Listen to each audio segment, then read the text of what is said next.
Bonjour chers téléspectateurs et bienvenue à ce bulletin d'information à Mangous Info. Le président de la République démocratique du Congo, Félix-Antoine Tshisekedi Tshilombo, demande au gouvernement de prendre les dispositions pour garantir dans la sérénité la réussite de la rentrée scolaire 2025-2026 qui aura lieu ce lundi 1er septembre 2025 sur toute l'étendue du territoire national.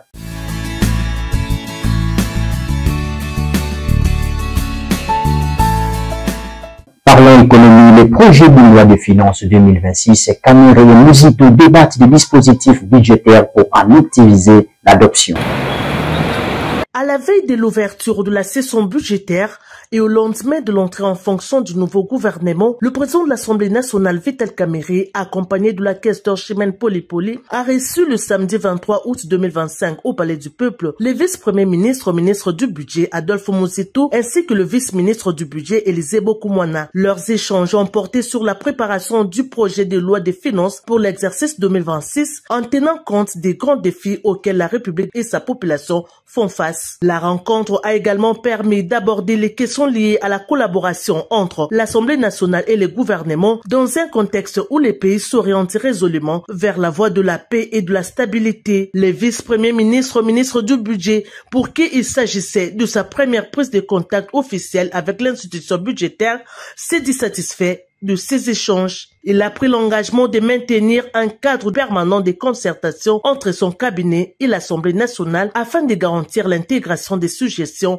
des élus nationaux dans le projet de loi des finances 2026 qui sera prochainement déposé. Un motif de satisfaction pour le speaker de la Chambre basse du Parlement, Vital Kamerhe, qui annonce une session budgétaire décisive et s'est dit déterminé à faire de ces rendez-vous un moment clé pour les pays.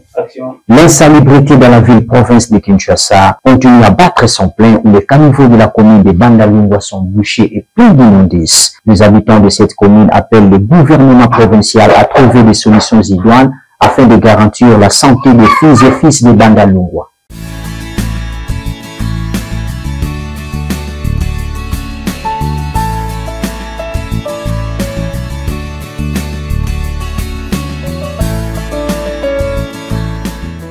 En sommes-nous avec la Ligue nationale de football congolais, l'INAFOOT en sigle, dont les exigences persistent encore pendant que le gouvernement congolais a dépensé une somme équivaut à 44 millions de dollars américains pour floquer la RDC au cœur de l'Afrique au maillot du club catalan, le FC Barcelone.